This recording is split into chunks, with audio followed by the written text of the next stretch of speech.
안녕하세요. 김영민의 명품 지식 아카데미. 아카데미. 네. 요즘에 반도체주들이 좀 꿈틀꿈틀 거리길래 뭔가 확실한 시그널이 들어와주면 참 좋겠다 싶었는데 오늘 삼성전자. 그러니까요. 그렇죠. 그리고 또 명품 아카데미에서 우리가 한번 다뤄줬으면 좋겠다 싶었는데 오늘 아주 시의적절하게 제가 또 통했습니다. 여러분들이 이제 그동안에 네. 반도체 종목 때문에 좀 소가리를 하신 분들이 정말 많아요. 그쵸. 특히나 삼성전자, SK하이닉스 속으로 막 욕하신 분들 정말 많았을 거거든요. 그러니까 그러다 보니까 이제 우리 네. 동해뱀 씨처럼 이제 좀 움직이려고 하는데 조금 올라왔다고 이제 팔아버리는 거예요. 지겨우셨던 거죠. 그런 예. 분들을 이제 미연에 좀 방지하기 위해서 오늘 제가 이제 교육 주제를 좀 준비를 해온 거다라고 생각을 하시면 되고 네. 특히나 오늘은 여러분들께 좀 환기 효과, 반도체가 이제 공정별로 또 종목들이 정말 많잖아요. 그리고 그렇죠. 이제 반도체 기업들의 유형별로도 정말 많은 종목들이 있기 때문에 쭉 전체적으로 제가 한번 훑어드리면서 네. 이런 종목도 있었지 저런 종목도 있었지 여러분들이 스스로 차트 검색을 좀 해보시면서 자리가 좀 괜찮은 종목들을 좀 선별하는 그런 네. 과정을 한번 진행을 해보셨으면 좋겠습니다. 자, 오늘 반도체 이 강의 듣고 나면 확실하게 또 섭렵을 네. 할 수 있는 거죠. 맞습니다. 기대를 걸어보면서 바로 주제 열어보겠습니다. 네. 자, 오늘의 주제. 오, 필라델피아 반도체 지수가 신고가를 기록을 했다. 맞아요. 이 차트에 보시면은요. 예. 요게 이제 필라델피아 반도체 지수 차트인데 사실 글로벌 증시의 흐름과는 상관없이 필라델피아 반도체 지수 물론 오늘 이제 고점을 뚫고 신고가를 치고 아까 제가 말씀드렸던 것처럼 이제 부채 한도 그 협상과 관련된 약간의 노이즈 때문에 조금 누르긴 했으나 사상 최고가를 경신을 지금 하고 있는 모습이거든요. 필라델피아 반도체 지수가 이렇게 이제 좋은 흐름을 좀 보이고 있는 게 네. 어떤 종목들 때문인가라는 걸 좀 살펴보면서 오늘 삼성전자 주가가 정말 오랜만에 또 8만 원대를 회복을 했잖아요. 특히나 오늘 하루 만에 외국인들이 지금 6천억이 넘게 순매수를 했거든요. 올해 2021년에 외국인들이 삼성전자를 6천억 원 넘게 순매수한 게 딱 3번 있었어요. 네. 오늘 포함해서. 그 정도로 오늘 좀 많이 샀다라고 보면 되고 물론 삼성전자의 주가가 뭐 내일부터 또 바로 계속 올라간다라고 장담하기는 좀 힘들지만 그렇죠. 이제 확실히 8만 원대 저점은 좀 지켜주지 않겠나 그렇게 한번 기대를 좀 해보도록 하고 진짜 그랬으면 좋겠네요. 네, 제 생각은 또 그런 네. 거예요. 물론 삼성전자, SK하이닉스 보유하고 계신 분들 입장에서는 중기적으로 이제 하반기에 대한 이제 실적 기대감이 아직 살아 있기 때문에 편안하게 보유를 하시면 되는데 삼성전자, SK하이닉스에 대한 스탠스가 조금 긍정적인 방향으로 변한다면 반도체 소부장 종목들도 분명히 관심을 좀 가져야 되는 더 거잖아요. 탄력적으로 그렇죠. 움직이겠죠. 훨씬 더 가볍게 또 예. 움직일 수 있고 제가 한 2주 전부터 여러분들께 2차 전지 소재 종목들이 급등을 하고 나서 조금 쉬어가는 흐름이 나타났을 때 이제는 반도체 종목들도 좀 보셔야 된다. 그리고 가장 결정적으로 반도체 종목들 쪽으로 외국인 기관 특히 이제 이 메이저 수급들이 들어오는 주기가 되게 빨라졌다. 원래는 한 1, 2주 기다렸다가 반도체가 한번 올라가고 이런 흐름이었다면 최근에는 한 2, 3일 지나면 또 올라가고 이렇게 주기가 되게 빨라졌기 맞아요. 때문에 예. 이런 사이클이 이제 순환매가 좀 빨라지기 시작하면 그때부터는 주도 섹터가 되는 거거든요. 한동안 또 소외됐었고 2분기 실적 시즌도 이제 마무리가 되고 있는 국면이기 때문에 하반기에 대한 이제 기대감을 좀 가져보면서 반도체 종목들을 좀 입체적으로 정리해 보실 필요가 있다라는 관점에서 오늘 내용을 좀 준비를 해왔다. 이렇게 생각하시면 되겠습니다. 네, 그럼 도대체 첫 번째는 원래 네. 보통 우리가 개념을 살펴보는데 그렇죠. 어떤 슬라이드가 나올지 네, 궁금하거든요. 한번 넘어가 보도록 하겠습니다. 꺼진 불도 다시 다시 보자. 보자. 반도체 제가 아까 격언이네요. 말씀드렸죠. 반도체 종목들 다시 한번 좀 상기한다라는 개념이고요. 미국의 이제 GDP 2분기 GDP 발표가 있었어요. 6.5% 성장을 했는데 이 대단한 거 아닙니까, 그죠? 그렇죠. 미국 정도의 경제 규모를 가지고 있는 나라가 6.5% 성장한다는 건 대단한 건데. 사실 예상치가 워낙 좀 높았다 보니까 맞아요. 8.4% 정도 성장할 걸로 예상을 했는데 거의 한 2% 생각보다. 가까이 못 미쳤잖아요. 그러니까 어찌 보면 우리가 실적으로 따져봤을 때는 어닝 쇼크나 마찬가지예요. 그렇죠. 그 정도로 이제 쇼크가 나오다 보니까 예상보다 좀 부진한 성장률이 나오다 보니까 느닷없이 이게 경기 둔화에 대한 우려. 경기가 정점을 지난 게 아닌가라는 뭐 조기 우려. 긴축 우려가 그렇죠. 같이 뭐 나오고 그런 있고. 얘기들이 좀 나오고 있거든요. 그게 네. 좀 시끄러운 이슈들이 막 나오기 시작했다.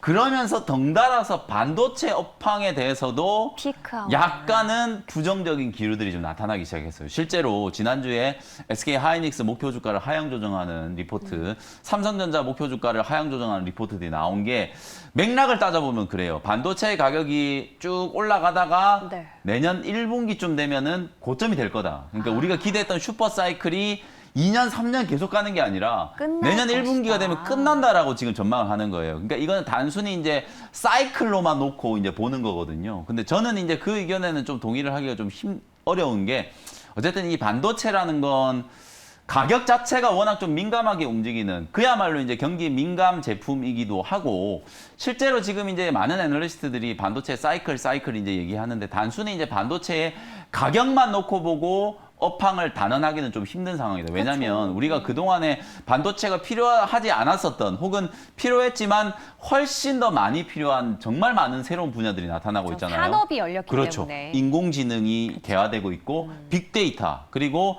차량용 반도체, 자율주행. 전장, 그쵸. 자동차에 들어가는 반도체도 예년에 비해서 지금 수십 배가 지금 시장이 성장하고 있는 상황이잖아요. 그런 신규 시장 거기에다가 서버 증설에 대한 뭐 디램 이슈, 서버 디램 이슈 등등등 해가지고 아직까지 이제 수요가 팽창할 수 있는 부분들이 정말 좀 많기 때문에 너무 가격만 가지고 이 사이클의 논리로 접근을 하기는 저는 아직은 시기상조다. 그래서 업황 피크아웃에 대한 우려를 뚫고 오히려 여러분들이 지금 이 시점에서 노이즈가 이렇게 나타날 때 오히려 반도체 종목들을 좀 관심을 좀 가져야 될 시점이다라는 거 다시 한번 말씀을 좀 드려보고요. 네. 다음 슬라이드 한번 보겠습니다. 자, 그래서 주요 반도체 기업들이 지금 어떻게 움직이고 있는가? 첫 번째는 당연히 이제 삼성전자예요. 그쵸? 이게 작년 10월 달에 네. 뭐 6만 원대에서 왔다 갔다 하다가 주가가 뭐 올 연초에 96,800원 96,800원까지 있지도 급등을 않습니다. 했었죠. 그러고 나서 지금 완전히 들어누워가지고 이게 길게 놓고 보니까 뭐 주가가 이게 움직인 건지 들어누워 있는 기간 건지 조정이 굉장히 티가 안 날 길었죠. 정도로 기간 조정을 정말 오랫동안 받았단 네. 말이에요. 삼성전자의 주가 실적도 잘 나오고 2분기 때 막 어닝 서프라이즈, 3분기 때는 영업이익이 뭐 15조, 16조 넘어갈 거다라고 하는데도 주가가 잘 못 움직였는데 오늘 그나마 조금 상승을 하면서 외국인 기관들이 대량으로 이제 순매수를 좀 했다라는 거. 그다음 다음 슬라이드 한번 보겠습니다. SK 하이닉스 뭐 마찬가지예요. 그쵸. 작년 10월 달에 이제 상승 랠리가 시작돼 가지고 연초에 고점을 한번 만들고 역시나 SK 하이닉스도 15만 원 찍고 11만 원대까지 조정이 좀 들어와 있는 상황. 정말 좀 지지부진하죠. 이 SK 하이닉스도 사실 목표가가 뭐 20만 원 넘어가는 것도 많았었기 때문에 특히나 연초에 많은 투자자분들이 맞아요. 예. 삼성전자보다도 더 좋다 이런 얘기들이 많아가지고 또 SK 하이닉스 왕창 또 사가지고 마음고생을 하신 분들도 많았을 텐데 역시 SK 하이닉스가 어제도 제법 강하게 반등이 좀 들어오더니 오늘도 이제 반등이 좀 들어와가지고 딱 12만 원 회복을 하면서 이제 마무리가 좀 됐어요. 그 다음 한번 보겠습니다. 우리나라는 이제 삼성전자, SK 하이닉스를 보셨으니까 미국의 이제 마이크론 테크놀로지 마이크론, 똑같이 예. 이제 메모리 반도체 만드는 회사죠. 그쵸. 마찬가지예요.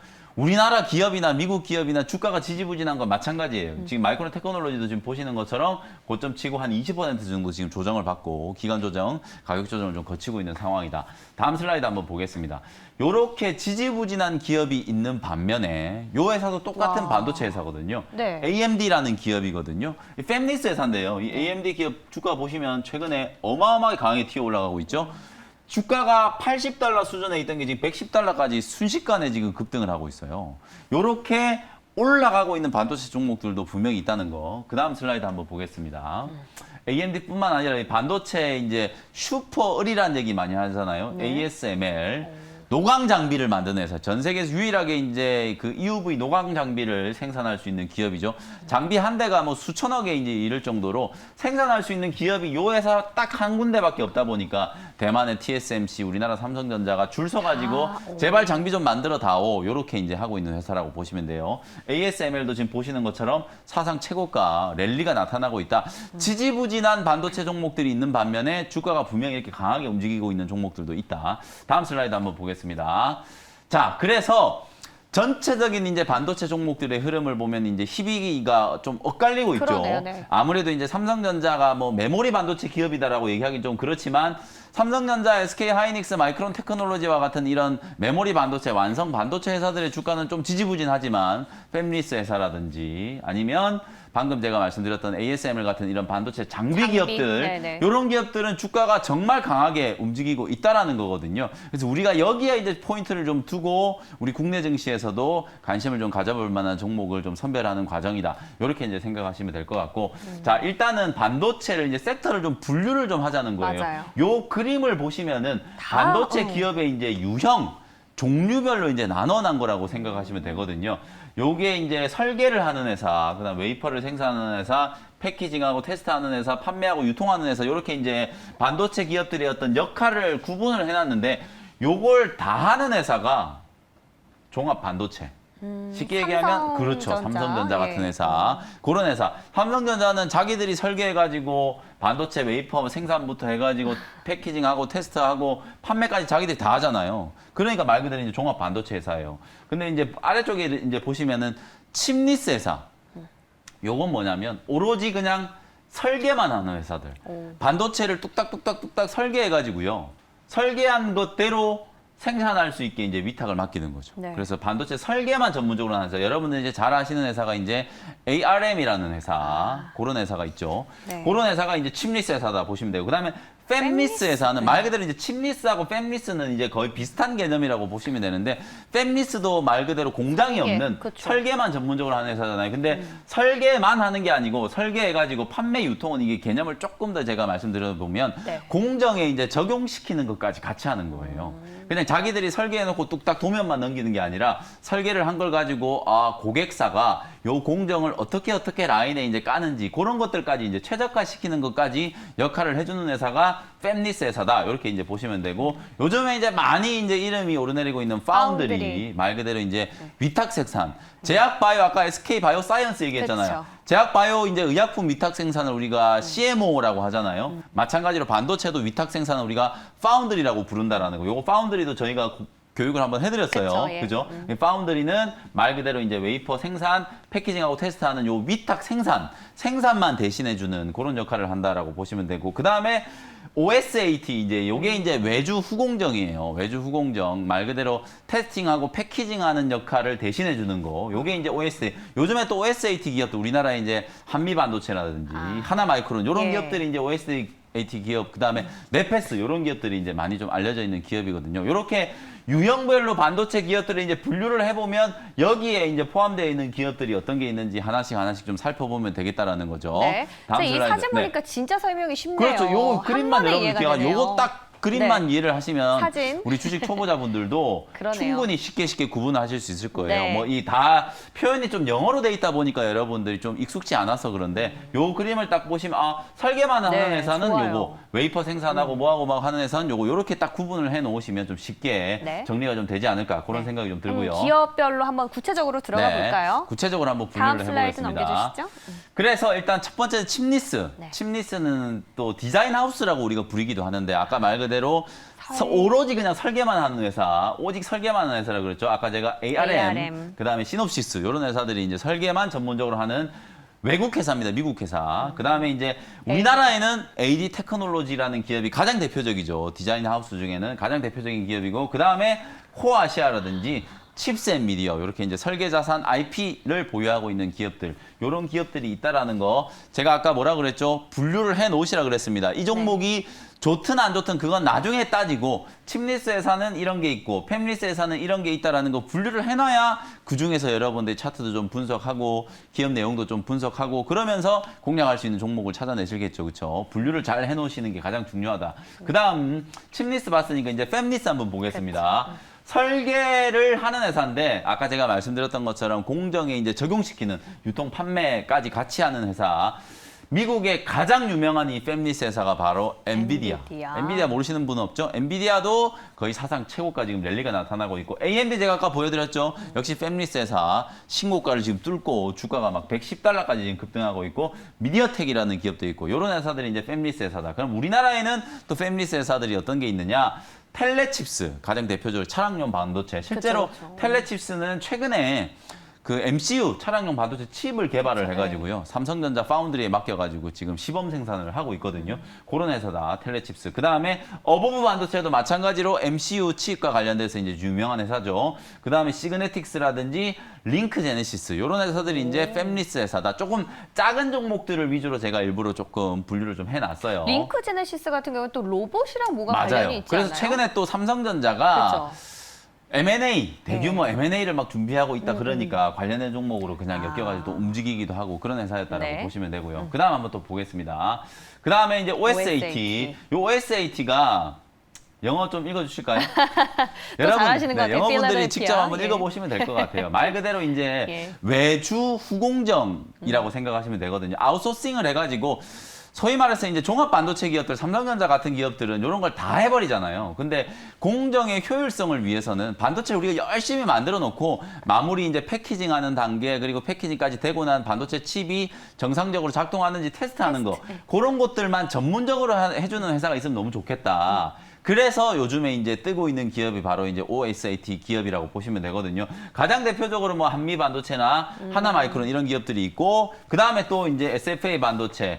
에이펙트, 뭐 네페스, LB세미콘 이런 기업들이 다 넓은 개념으로 보면 외주 후공정 OSAT 기업이다. 이렇게 이제 생각을 하시면 될 것 같고요. 네. 그 다음 슬라이드 또 한번 보도록 하겠습니다. 파운드리. 파운드리도 이제 빼놓을 수 없죠. 그쵸. 사실은 이제 우리나라에 파운드리 기업 하면 뭐 한 두 가지 정도밖에 없어요. 일단은 삼성전자, 그치. 그 다음에 DB 하이텍. 근데 이 파운드리가 왜 중요하냐면 아까 슬라이드 제가 이제 그 쭉 소개를 해드릴 때 팹리스 회사들이 있었잖아요.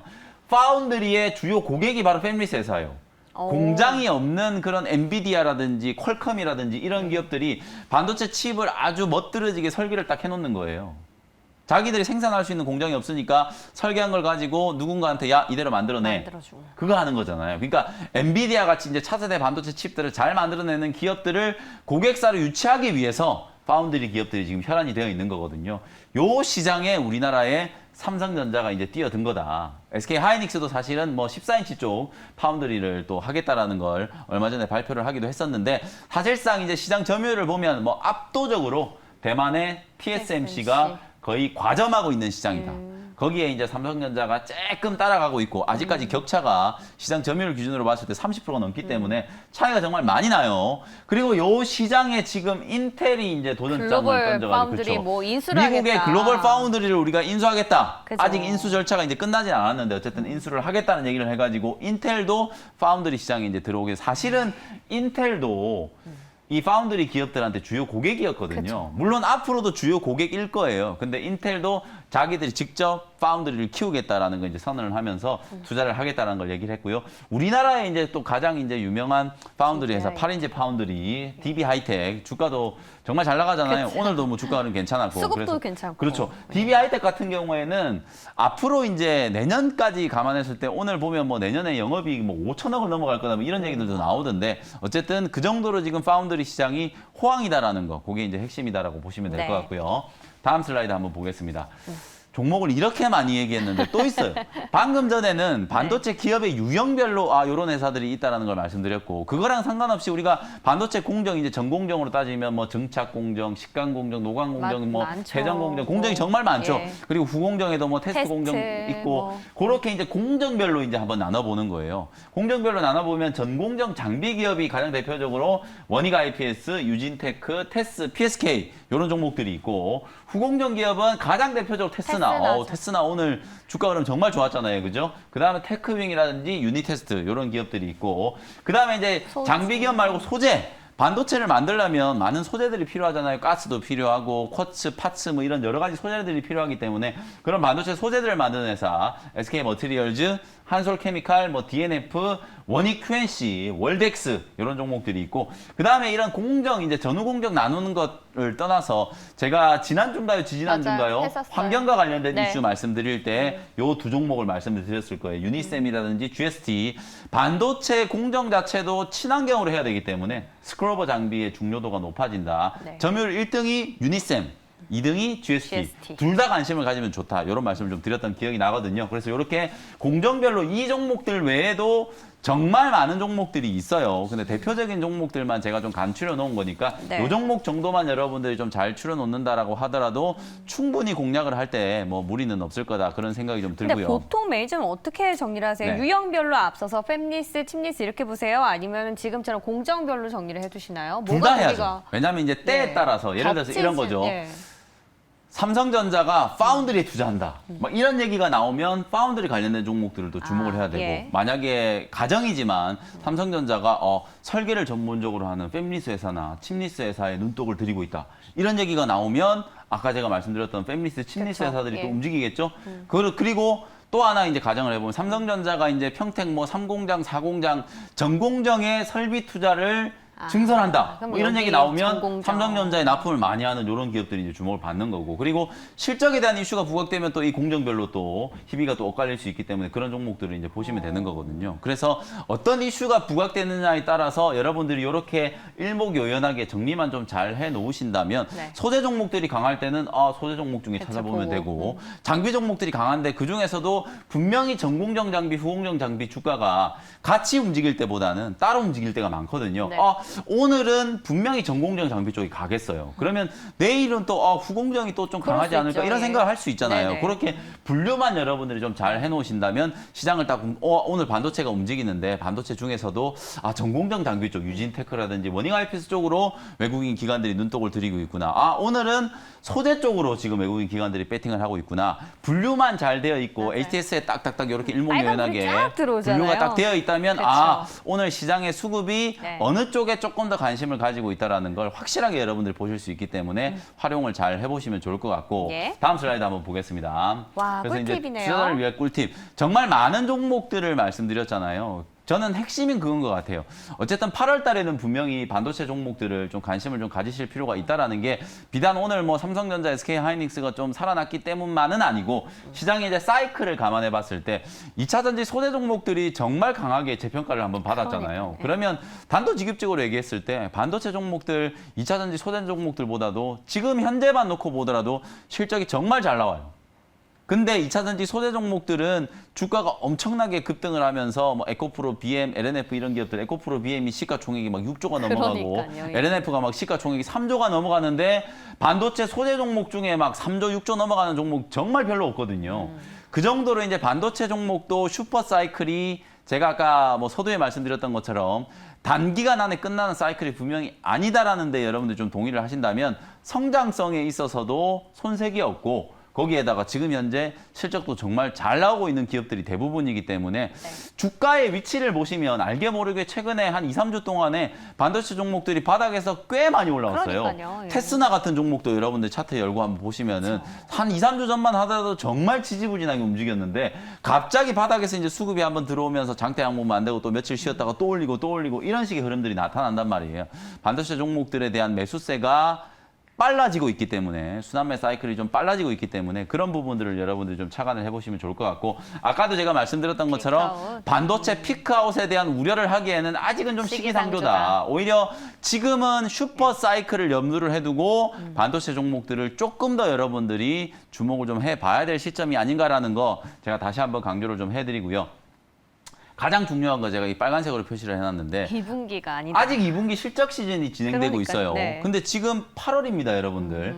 2분기는 이미 예전에 다 지났어요. 근데 이제 지금 아직 반도체 소부장 종목들이 2분기 실적 발표를 안 한 기업들이 꽤 많거든요. 왜냐하면 실적이라는 건 항상 후행 지표라고 말씀드렸잖아요. 이미 다 지나간 2분기에 대한 이제 실적을 발표를 하는 거기 때문에 이제 2분기에 대한 건 좀 제쳐놓고 하반기 때 좋아질 수 있는 기업들 가장 핵심은 투자가 늘어난다. 아까 제가 미국 몇몇 반도체 기업들 신고가 치고 있는 종목들 네, 말씀드렸잖아요. 뭐 AMD, 네. 그 종목들 주가 흐름이 왜 좋을까요? 미국도 지금 중국처럼 완전히 반도체 굴기, 미국에다가 반도체 공장 지어라 얘기 많이 하고 있잖아요. 그러면 쉽게 생각해 보면 인텔도 미국에 파운드리 공장 짓죠. TSMC도 미국에 이미 3개나 지금 그 파운드리 공장 짓는다라 얘기했고 삼성전자도 거의 한 19조 원, 20조 원 들여가지고 미국에 공장 지을 거잖아요. 그렇게 많은 공장들을 짓는다라고 했을 때 어마어마한 투자가 진행이 되잖아요. 그러면 공장을 짓고 거기에 장비를 들여놓고 그리고 가동이 됐을 때 얼마나 많은 또 소재들이 필요하고 이런 것들까지 감안을 한다면 하반기 때 결국은 이 반도체 투자 캐펙스가 이제 늘어난다는 게 가장 핵심적인 포인트라고 보시면 되거든요. 네. 그래서 반도체 종목들은 지금 여러분들이 2분기보다는 하반기 때를 좀 타겟으로 놓고 좋아질 수 있는 기업들을 선별하는 아주 좀 중요한 기회다. 이렇게 생각을 하시면 되겠습니다. 네, 오늘 반도체에 대해서 쭉 훑어봤고요. 아까 앞서서 정리해주신 기업들 네. 잘 눈여겨보시면 거기서 또 해답을 찾을 수 있을 것 같습니다. 저희는 다음 이 시간에 다시 돌아올게요.